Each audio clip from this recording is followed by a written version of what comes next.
Welcome to the presentation of Volume 6 of the series Advances in Public Relations and Communication Management, which is published by Emerald in cooperation with EUPRERA, the European Public Relations Education and Research Association.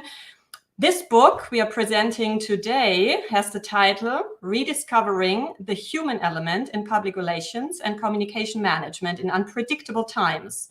And it contains 12 chapters that were selected from a large number of peer-reviewed contributions to the EUPRERA annual Congress. And the Congress was hosted by Universidad de Navarra in Spain in October of 2021 during the COVID-19 pandemic. And it was held in a hybrid mode. It was the first Congress held in a hybrid mode.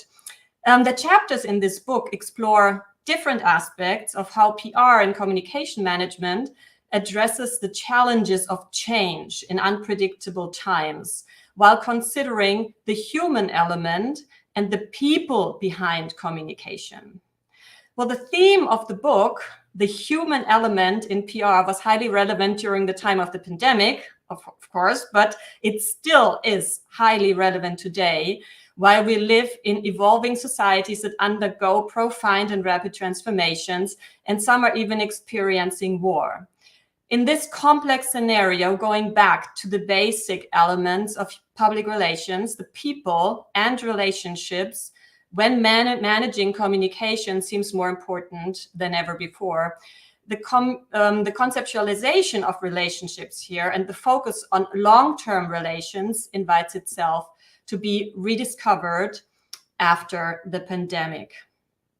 This book attempts to give an in-depth view into the human element in public relations in three directions: communities, employees, and practitioners. And it is also subdivided in three sections with 4 chapters each. And we have presenters today from the books. So we have, first of all, we have Albena, Björck here on the screen, and the others are also appearing on the screen. So I welcome the 4 authors from the 12 chapters. Let me start with Albena Björck, who is a senior lecturer and researcher at the Zurich School of Management and Law. And Albena will talk about strategic internal communication and generational change, and particularly about opportunities and challenges for segmentation and customization by generation. We will hear from her in a few minutes.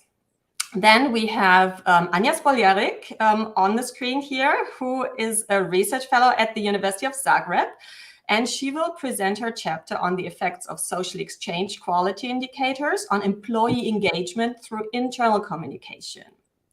Then we have Mirela from VERN University in Zagreb, and Mirela will give us insight into her case study of Croatian universities on their strategic communication in unpredictable times. And last but not least, we have Daniel Wolfgruber joining, who is a postdoctoral researcher now at HEC in Montreal. And he recently finished his doctoral dissertation at the University of Vienna. And Daniel will give insights into the chapter on diversity and inclusion communication and the role of internal communication in creating inclusive work environments.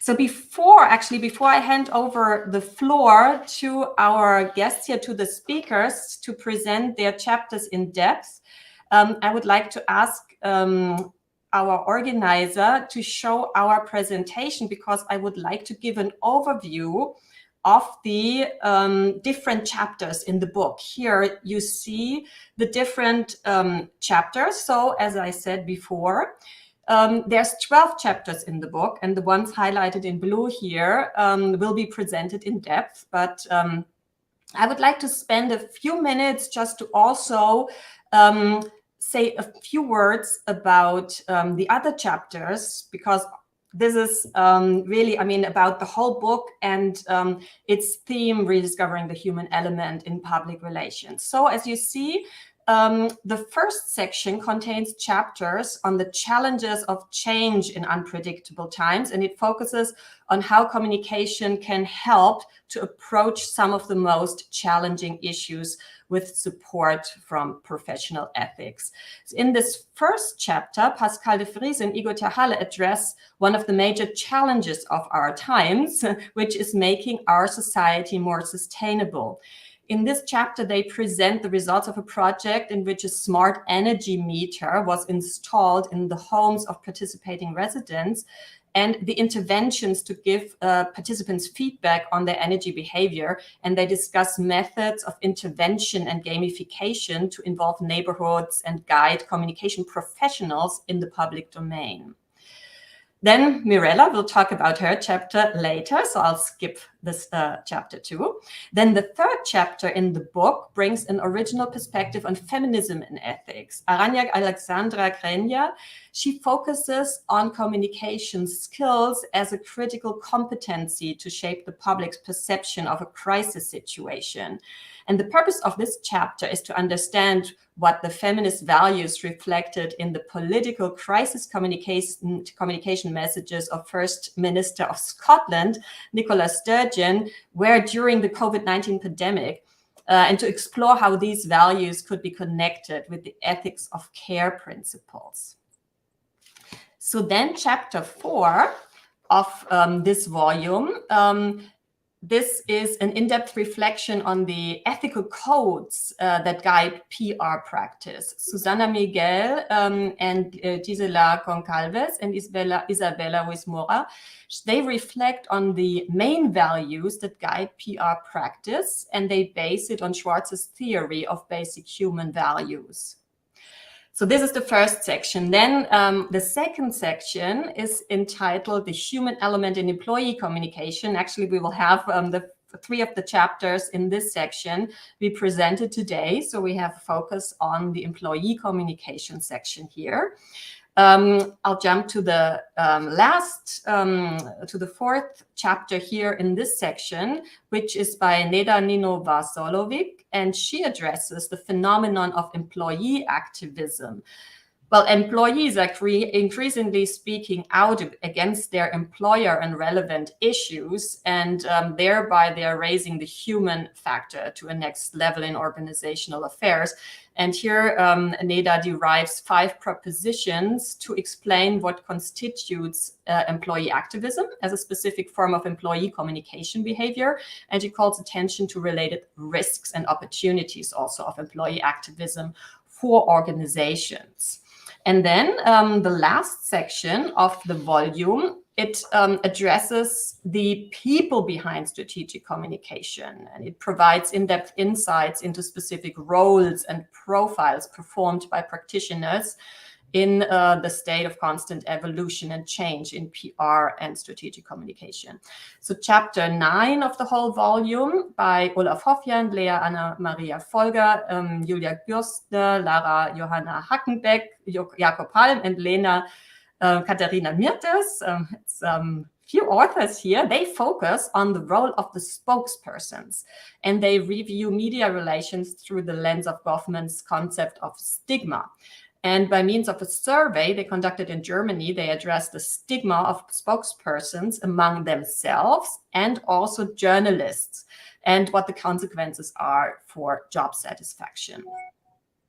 Then the book ends actually with 3. So that was here the first one on stigma of spokespersons, but then the book ends with 3 chapters focusing on one specific actor, which is the lobbyist. Like lobbying and public affairs is addressed by the last 3 chapters here in this volume. So chapter 10, written by Neil James Freshwater, he presents a survey which seeks to gain a better understanding on the profile of Scottish lobbyists and to understand changes in their practice because of the lobbying transparency legislation that was recently introduced in Scotland.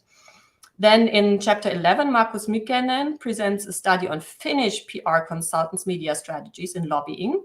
And this study indicates that Finnish PR consultants want to be active political interpreters who, together with their clients, engage in shaping the political agenda and the discourses. And the PR consultants, what he finds, they use media strategically to establish the relationships and networks with journalists. And then last but not least, the last chapter of the volume, chapter 12, it presents research and investigates the current adaptation of lobbyists to a digital environment. Here, Katharina Stürmer, Lars Rademacher, Pio Fenton, and Geroid O'Sullivan, they provide insights into the effects of digital transformation, especially social media, on lobbying. So this is a collection of different aspects on the human element of public relations communication management. And now we want to delve deeper into 4 of the chapters. And we will look at the human element in employee communication first, starting with Albena Björck, then Daniel Wolfgruber, then Anja Špoljarić, and then give the word over to Mirela Holy. So, but now, please, Albena, present to us your chapter. Thank you, Sabine. It's been a pleasure to be part of this book project, and also to have the opportunity, also in the name of my co-author, Selina Gul, to present our insights. It has been a journey for us. We gathered data over 4 years, and this year's coincided also with the COVID pandemics. And in that sense, it was very interesting to see how the attitudes of internal communication managers changed over time, respectively. In some areas, stayed stable. So I would like to move to the next slide, where I would like to shed light on our central research questions. As the main issue, if successful internal, but also general communication, we always mention the orientation to the target audience. And in that sense, the human centricity is at the core of communication. So we always orient to our target audience, to its needs. And here we set our question, how we should target our audience. We have a lot of information from, let's say, mainly marketing, with a very sophisticated criteria, and we wanted to understand how do organizations actually segment their internal stakeholder in order to reach them in the most effective way. The second research question is, we asked ourselves, in turbulent times and in times of uncertainty, different generations react in a different way, and how we can reflect this in the internal communication, so that the internal communication can guide the employees in these times. And we wanted to understand, is there a generation-specific segmentation, and what are the chances and challenges connected to that? And last but not least, we wanted to really derive some implications for the implementation of the internal communication, to understand what are the implications of these different generations for the management of communications in companies. And let us move to the answers of these research questions. These are our key findings. And it was interesting that in all the companies we have investigated, we have a stakeholder-oriented segmentation. So we have dominating criteria for segmentations, mainly connected to hierarchy, formal organizational structure, and job roles. And this hasn't changed between small and middle-sized companies, between startups, or even multinational companies. And it hasn't changed throughout the duration of our project. As I mentioned, we gather data over the course of 4 years. And we have like over 100 interviews we have conducted with different communication managers in different companies. What we have seen in the course, what changed actually, was the growing popularity of more behavioral segmentation. The internal communication manager started identifying different information consumption patterns and channel preferences. And what we see is that they don't not use complex segmentation criteria, like psychographic criteria that really follows the customer journey, let's say the employee communication consumption journey. Besides the interviews we conducted with more operationally active communication managers, we interviewed around 13 heads of communication that are also members of the executive committee of the respective companies, and we identified also different attitudes amongst them regarding the segmentation criteria. On strategic level, we talk most of all about all employees, and then there are some general guidelines and direction settings according hierarchy mainly. On the operational level, we see a much more fine-tuned communication, much more targeting of the different subgroups. We are not talking about one group, all employees, but we are talking about many different subgroups. And operational level, we identified also the necessity of new tools and new approaches. When we move to the next slide, it is about the use of generations as a segmentation criteria. This is a very controversial topic. We know that generations, they imply also certain stereotyping, they encompass big periods of time, and but nevertheless, what we realized that communication managers, they have like a gut feeling segmentation between younger cluster of employees and older cluster of employees.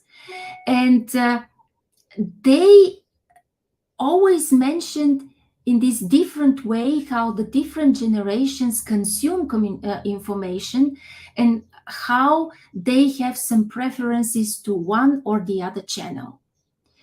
We have seen in very isolated examples of generation kind specific segmentation where the organizations had a specific target group such as trainees, parents, pensioners, and they really tried to cater to the needs of these specific groups. And very few organizations really adapted their communication to these older, younger clusters. When we asked about the possible advantages, they clearly confirmed that the adaptation to this different consumption of communication, even stereotyped saying older generations prefer direct communication or email, younger communication wants to have a TikTok video where they in a short time can consume the messages of the company. And they confirmed that this catering to these different needs promotes diversity and promotes dialogue. On the other side, there were clear disadvantages. This adaptation of every message to many different needs was considered as extremely resource intensive, slow, and complex, and at the end of the day, lacking authenticity and confirming additionally stereotypes. What are the implications for communication management. Maybe we move to the final answer of the final research question. We asked proactively the communication managers how they see bridging the gap, benefiting from the challenges, benefiting from the advantages, and overcoming the challenges. And in a couple of focus groups, we gave the communication managers the possibility to discuss, and we came to a balanced approach that balances standardization on the one side and customization on the other side. Standardization of the communicated corporate goals, values, and culture, very important, especially in times of uncertainty. Clear, transparent communication standards that do not disadvantage any of the employees. And on the other side, customization of the messages, of the tonality and the channels. Even building multi-generational communication teams has been recommended in order to cater to the needs of the different target groups in the company in a natural way. So we see the strategic internal communications role and function as a middle ground, as creating a platform where all the different target groups in the company, different generations, can discuss openly in a kind of more polyphonic way. We contribute also to this stream on the polyphonic communication, communicate in order to have this unified strategy understood by everyone. Thank you very much for your attention. There are a lot of consequences of this research, and I'm happy to answer any questions at the end of the webinar. Mm-hmm. Thank you very much, Albena, for these insights into your chapter. Yes, as you just mentioned, please, listeners, you have the opportunity to write your questions into the chat, and we will collect them and then ask questions at the end of the webinar.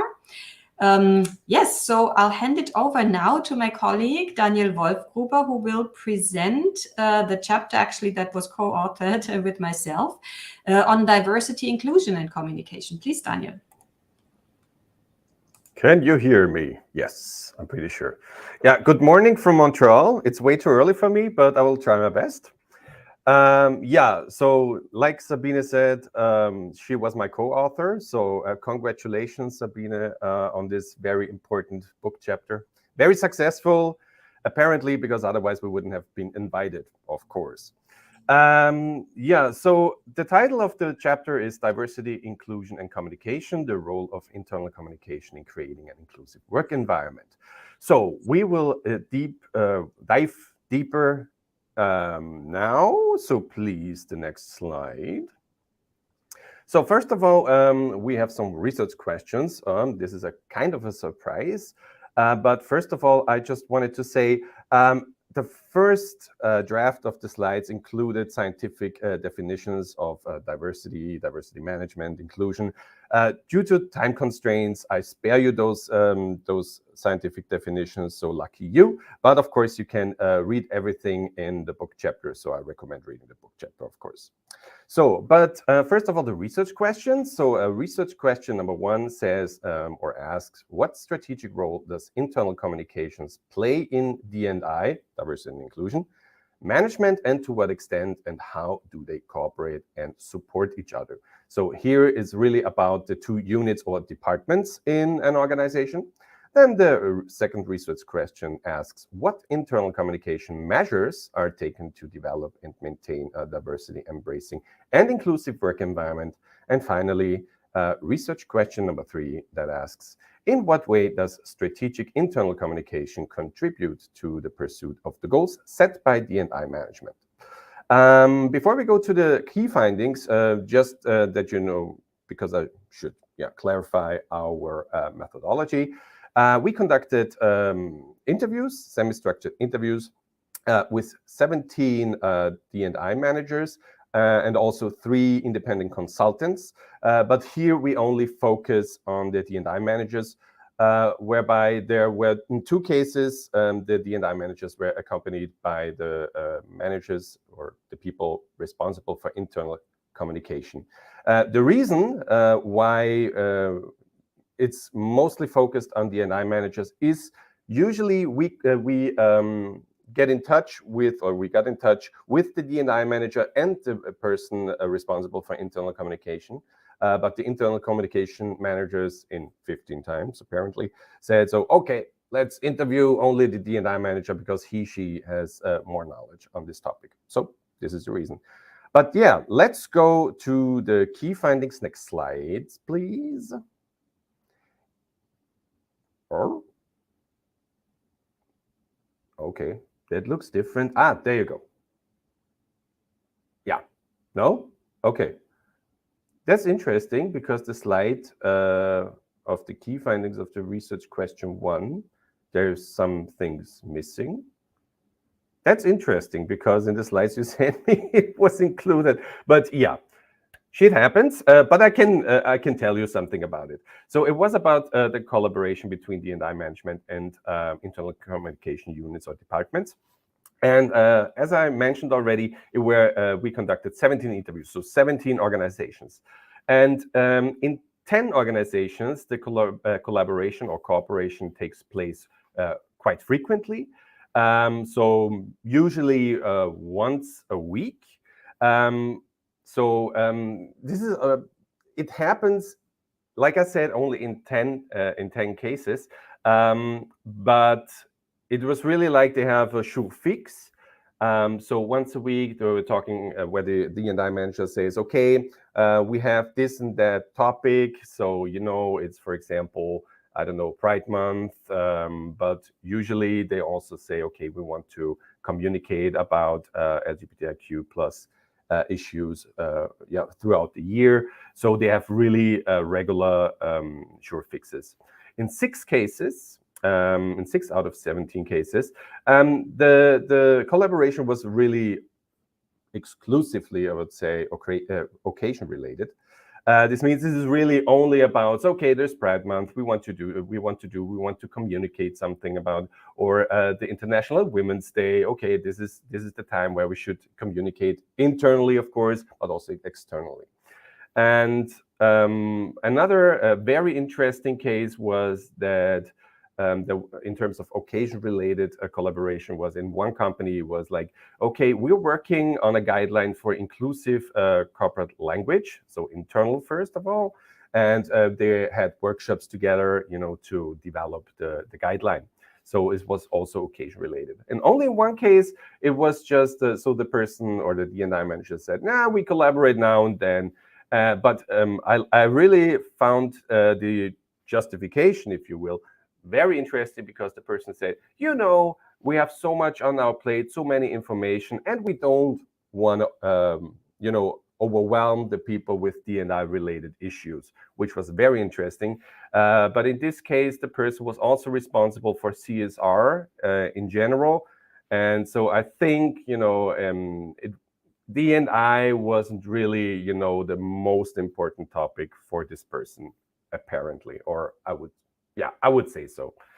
So collaboration in 10 out of 17 cases frequently or regularly, in 6 cases only occasion related, and only once now and then. Let's go to the next slide, research question number 2. Here we asked about communication measures or internal communication measures about D&I. And here again, so 17 organizations, and in 15 cases, which was the highest number of internal communication measures, was article on the social internet. And in 12 cases, internal D&I events like talks given by experts, D&I related workshops, theme parties or events, especially, when there were, in the Pride Month, International Women's Day, World AIDS Day, and days like this. And then, of course, in 10 Times, Company Magazine, and so on. What was very interesting is that in 7 cases, there were also posters, notices on bulletin boards, and digital signage. But, you know, it was the pandemic when we conducted the interviews. And so we were very surprised. But the posters, for example, were usually or very common in the construction field, of course, you know, when people had to go to the workshop and have to work on site. Yeah, and then we have policies. What was interesting, only in 6 cases, they were conveying information about D&I issues by email circulars and internal newsletters. It seems like emails are more or less are becoming outdated. And what you see then downwards, not that often, narrative videos, mobile app for employees, company podcasts, and corporate blogs. So it's in the beginning, more or less, or just in progress to implementing those communication measures. Interesting was that only in four cases, town hall meetings, D&I issues were brought up by the CEO. And this was very interesting because all D&I managers said, okay, the commitment of the CEO is very important for the success of D&I management. Maybe one more remark, like you can see, the first 2 lines were highlighted in light blue. The reason for that is, and this is actually not very surprising when you think of it, those are media, if you will, that are rich, meaning that they facilitate interaction. And here you can see why interaction, this dialogical communication, is still, or not still, but very important, you know, to communicate about especially socially relevant issues like D&I. Okay, and now the next slide, please. Finally, research question number 3. And here was the contribution of internal communication in terms of the pursuit of D&I goals, so goals that are set by D&I management. And here we have more or less 2 goals. So first of all, 11 out of the interviewed companies said, okay, so, you know, our goal is, you know, promoting an inclusive work environment. So, and mostly they were focusing on members of the LGBTIQ plus community, but also people with impairments, especially, and this was very interesting in times like these, especially in times of Corona, it was more about physical impairments and not so much about mental impairments or mental health issues, which, you know, were of course increased by lockdowns and stuff. But maybe they're working on that right now. And another issue was employees with migration backgrounds, you know, other ethnicities, if you will. And in 16 cases, so almost all 17 companies, they say, okay, one of our goals is really the advancements of women at work. So it was also about communicating about the needs for quotas for women in management positions, for example, but also their career opportunities. So there were, for example, sometimes workshops exclusively for women. And so this was also, so in almost all organizations, very important and a goal to achieve. And here it was really like where the internal communication collaborated. So this is not only about, you know, the goals itself, so it was also where the internal communication collaborate with D&I management. And finally, and we will see that also in the takeaways, storytelling is particularly relevant in internal D&I communication. Why? We will see it in the next and final slide, please. Our takeaways. So first of all, the know-how of internal communication professionals is indispensable when it comes to accompanying D&I management. And knowledge means, like, in terms of editing content, of course, how to write stories, but also the right timing when we should convey this message, and all those things. And it's also about integrated communication, so the messages shouldn't be contradictory and stuff like that. The next point is that internal communication department serves as a service provider, but also as an enabler. This is very important. So because service provider is in terms when they say, okay, dear internal communication department, there's this and that event. Could you please write something or create a video or a podcast, something like that? So please do that for us because you are the experts. But also as an enabler, meaning that internal communication department also wants to educate the D&I managers or D&I units. So, okay, you could communicate this like that. Okay, let's take a look at it. Maybe they give some writing workshops, something like that. So this is also a possibility we saw in the interviews. Then, like I said, storytelling is very popular. And so mostly it's about success stories, and the key message is you can do it too. You in the book chapter, you will find one or two, I think it's two cases, storytelling cases, which are very interesting. So, and then it's also for internal D&I communication to be effective. Like I said, horizontal and vertical two-way communication, dialogue is essential, and also listening. Why listening? Because usually when you listen to your employees, they know what could be improved. So it's kind of a feedback loop. And so you can improve the D&I management, but also the communication measures accompanying D&I management.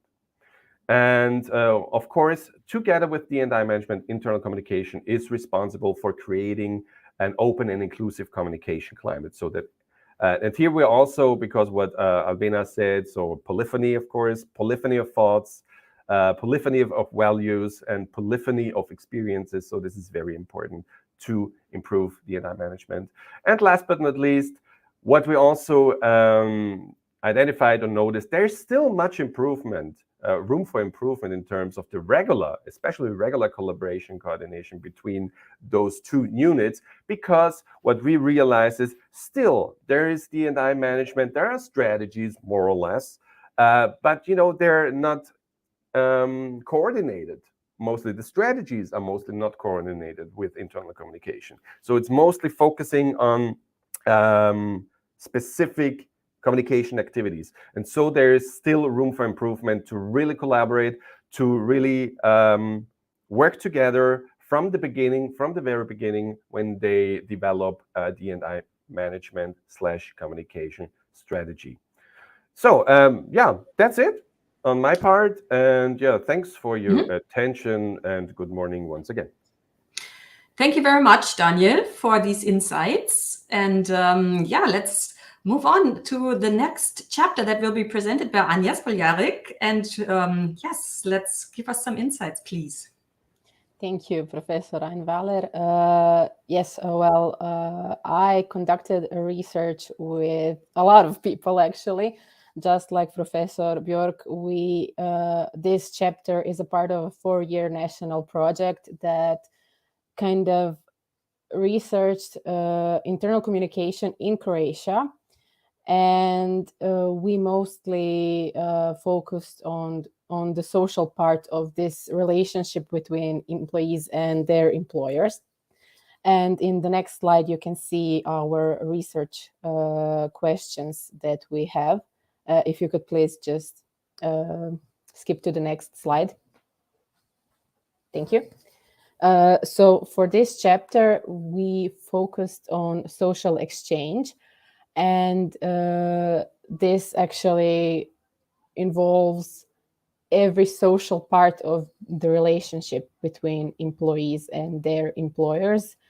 And what we decided, what we kind of figured best describes social exchange within organizations are actually indicators such as psychological contract fulfillment or perceived organizational support, which were our kind of variables in this chapter. And we wanted to see and confirm that they positively influence employee engagement, so that employees who perceive their employers in a positive light will be vastly more engaged and at their workplace than other employees. However, we figured you can't perceive your employer in a positive manner if you don't perceive communication within the organization in a positive light.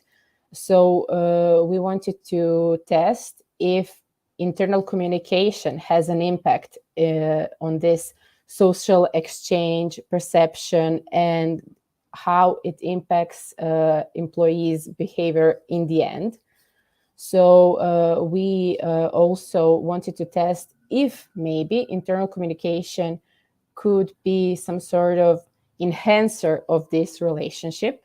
And that's why we actually tested a mediation effect between psychological contract fulfillment and internal communication satisfaction and employee engagement, which was one model. And the other model was perceived organizational support, internal communication satisfaction, and employee engagement. In the next slide, we have actually the model we got. So we actually confirmed that yes, psychological contract fulfillment increases employee engagement.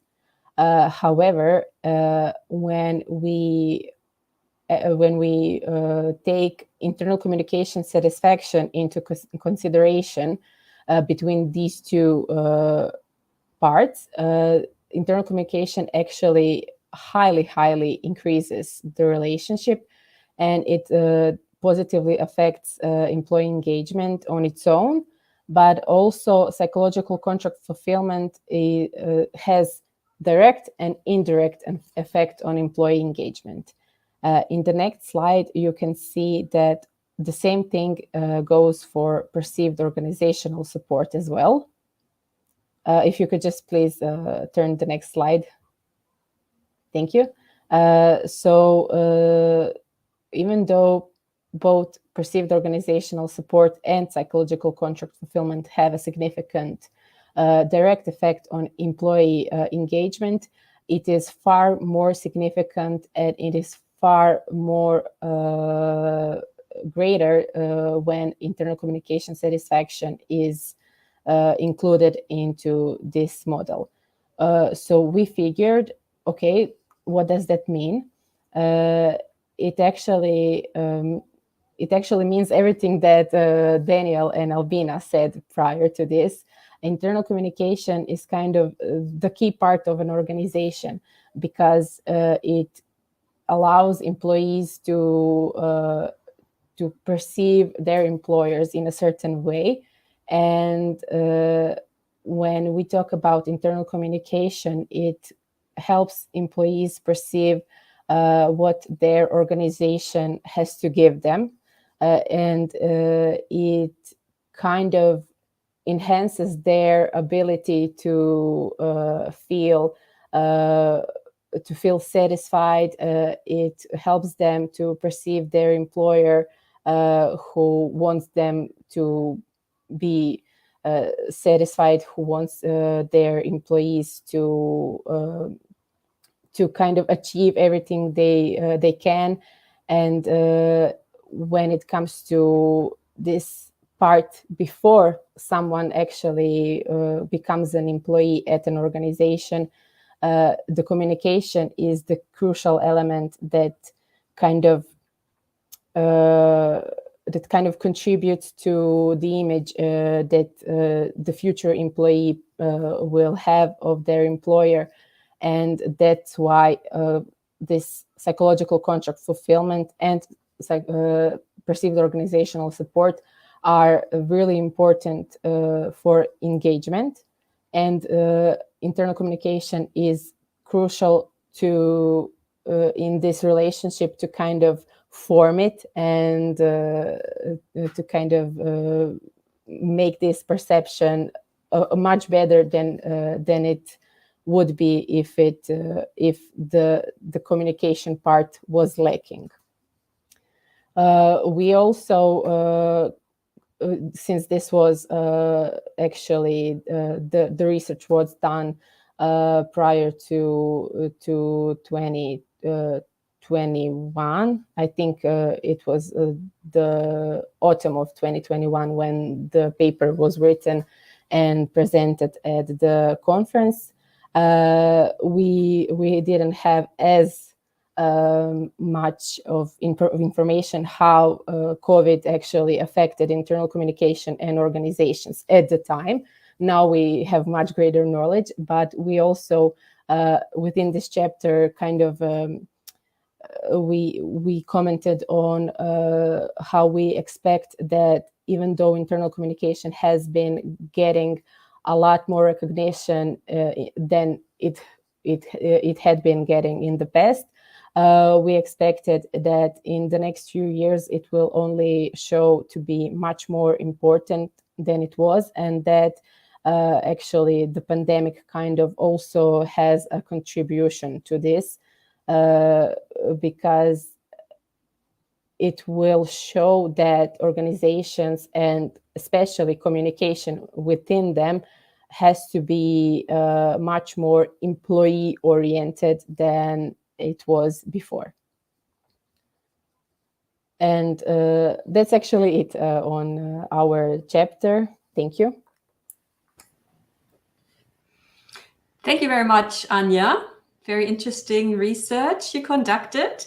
And yes, last but not least, let's move away from internal communications to the strategic communication of the communicators within universities. So let's look at the case study of Croatian universities. Mirela, please.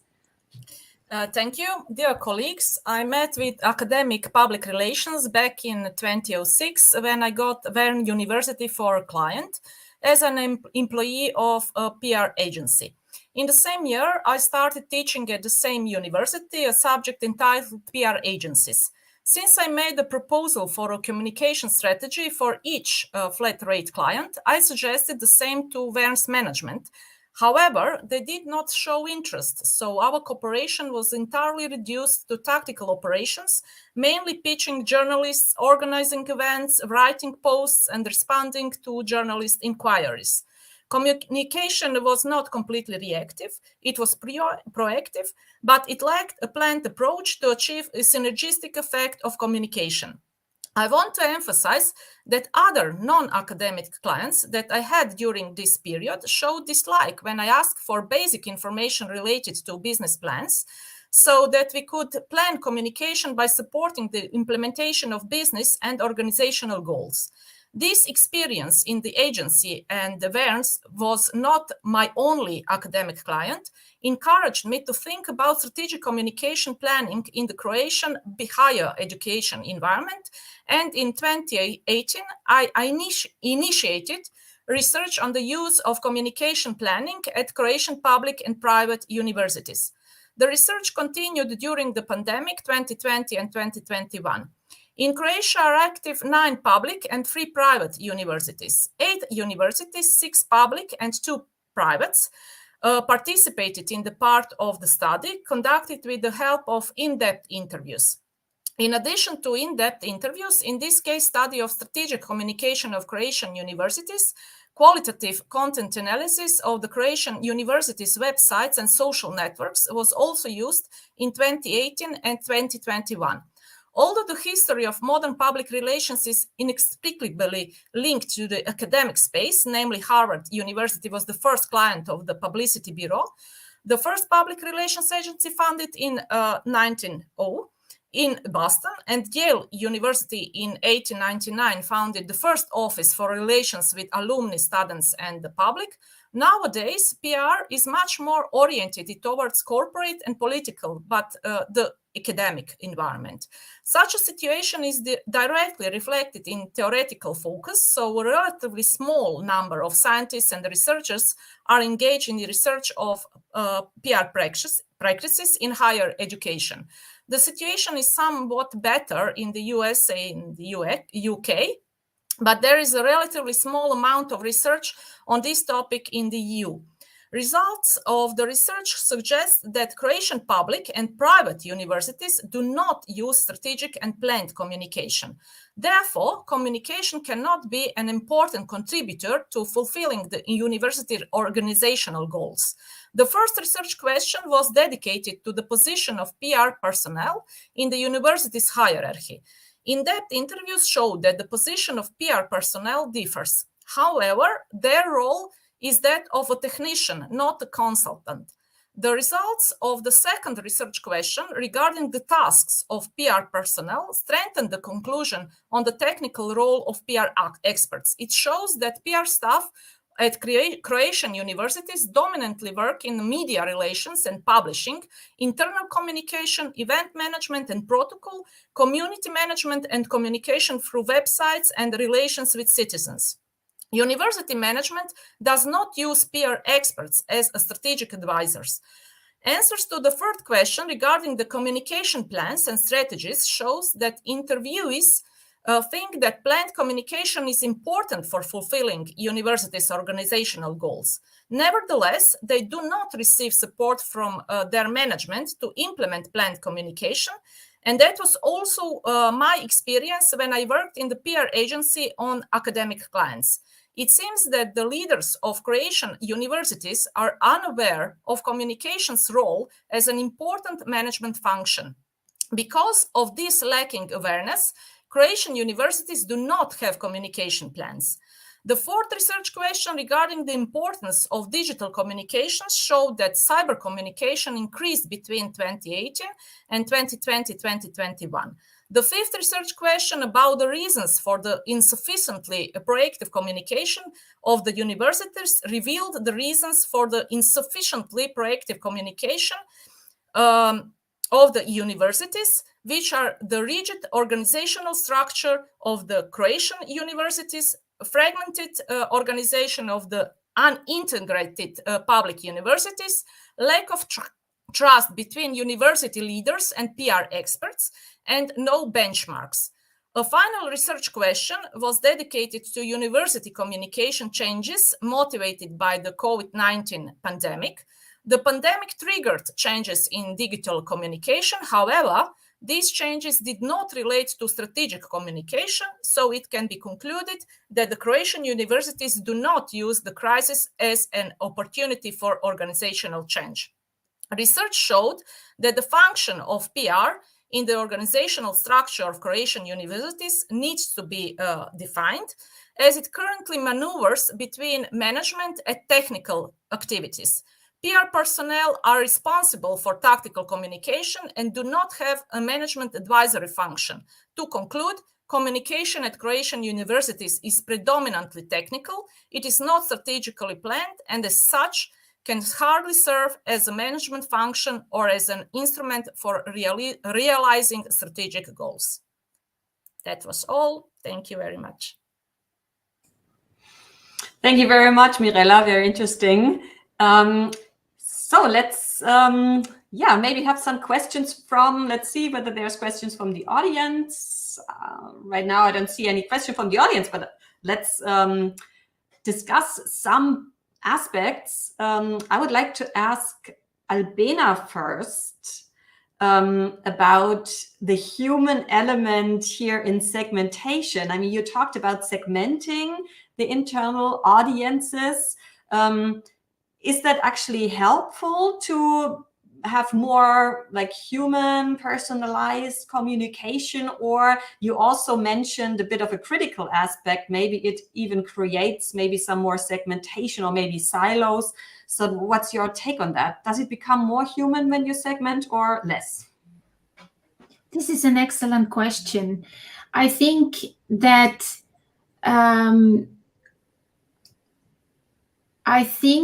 communication managers, internal communication managers, need to be close to the employees.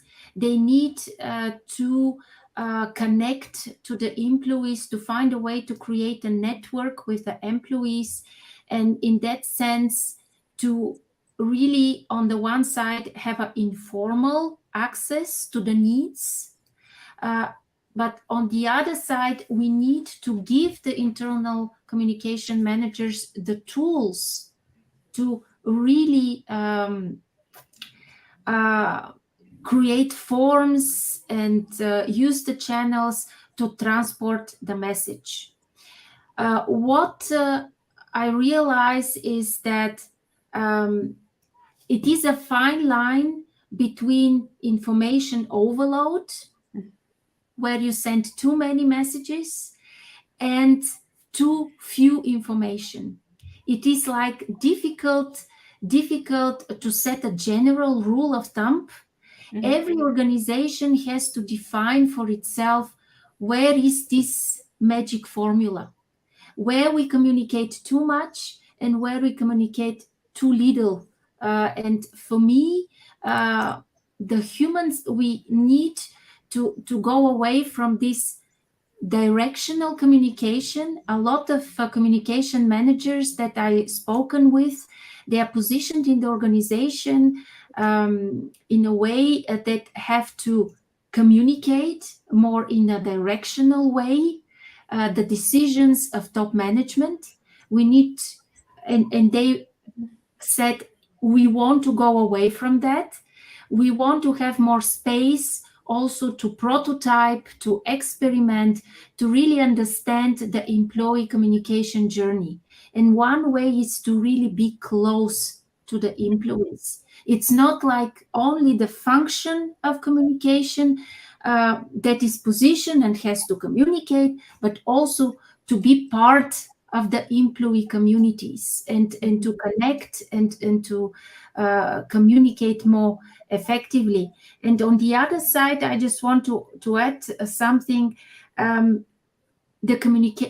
needs to happen a mindset change in the communication professionals to also understand themselves not only as the operational tool of the top management, but also on the other side as the coaches of top management. Yeah. They really should coach the project managers, the line managers, how to better communicate, how to be more human-centered. Mm-hmm. Mm-hmm. Very, very good point.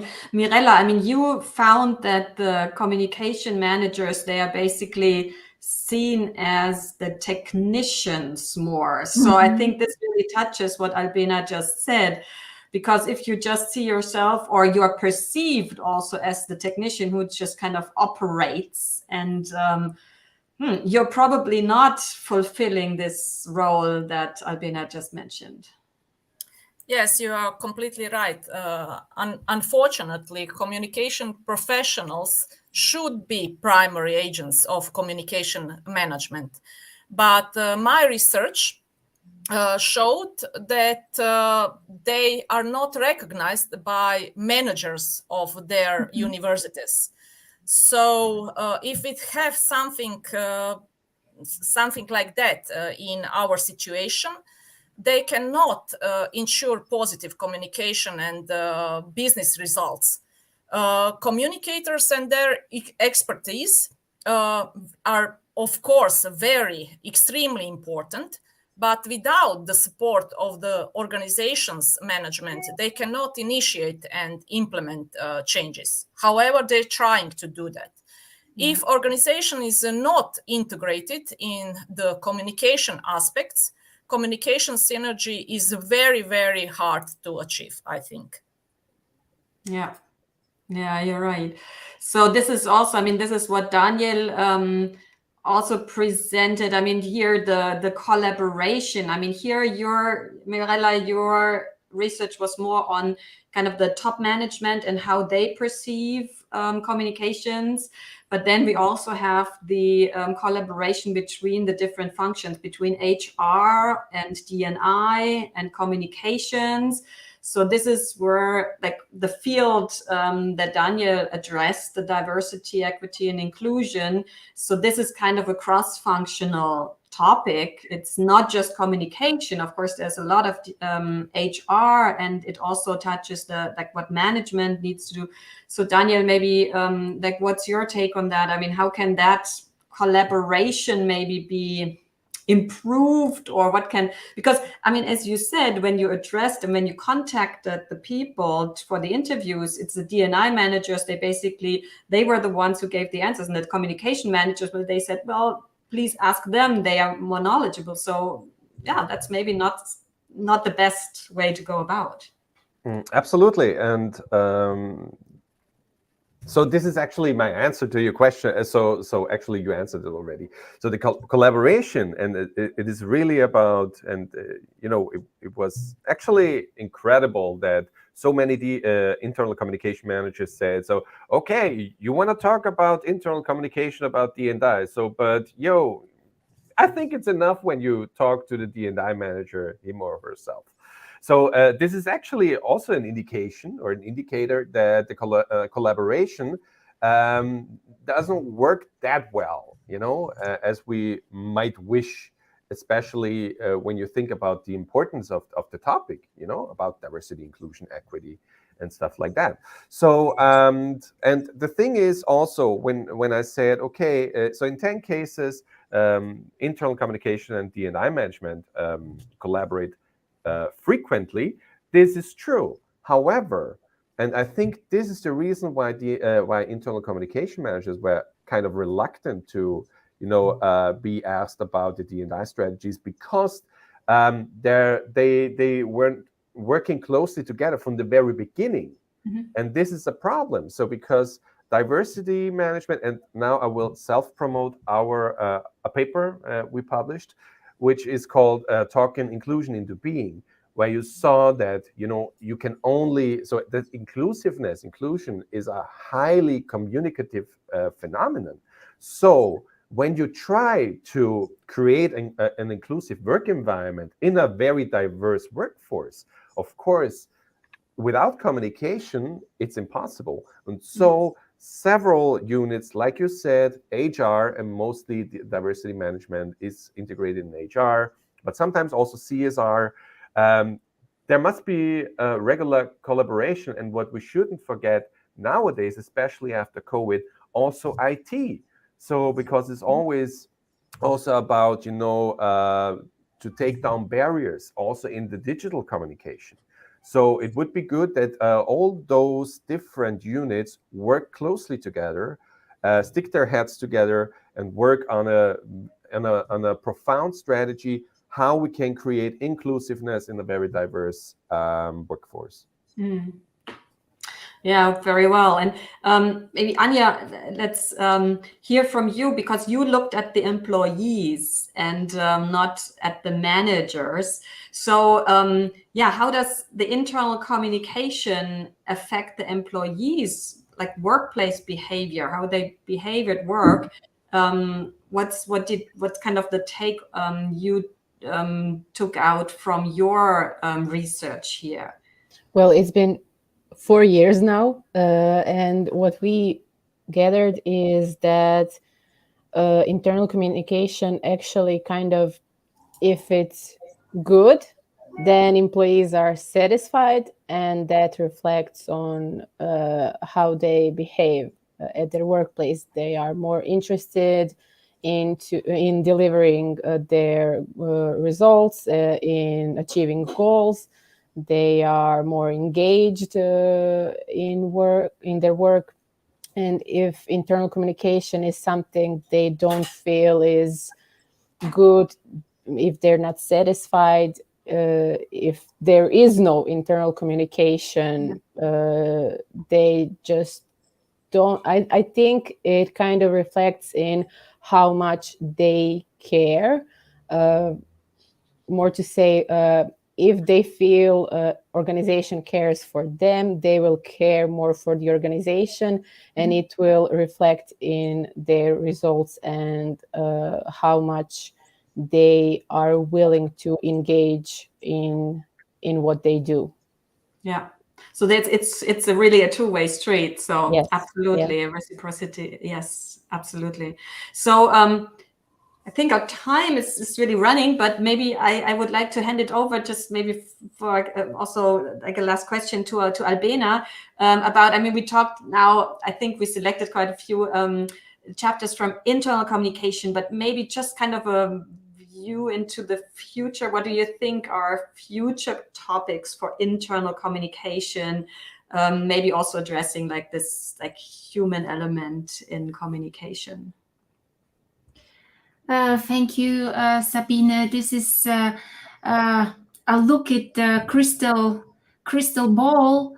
It's always a bit difficult, but what I have been encountering in my meetings with communication professionals, but also consultants, I see especially the increasing role of internal communication and combining in itself a lot of different functions. And internal communication today has to navigate in a crisis, an organization. We have seen how the internal communication has been really challenged in the COVID pandemics. Internal communication has to be a really very professional change communication nowadays in these uncertain times. Internal communication can benefit from the newer technologies. There's still to be seen how this will work out. And what I see as also future area of research that interests me a lot personally, but I think it's relevant for all of us. In order to keep this human element in internal communication, we really need to connect to the motivation, to the driving forces and engage our employees. So we have in a hybrid environment, a lot of employees are left alone. We have also mental issues.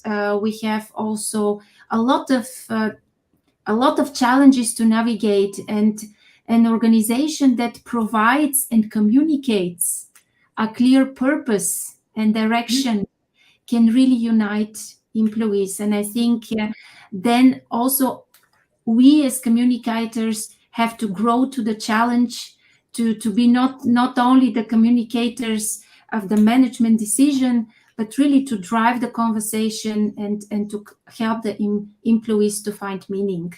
Mm-hmm. Mm-hmm. Very, very good final words for our webinar on the human element in public relations and communication management. I want to thank you all very, very much to give the insights into your chapters. And of course, I also thank all the other contributors to the volume. I thank the audience that listened to the webinar.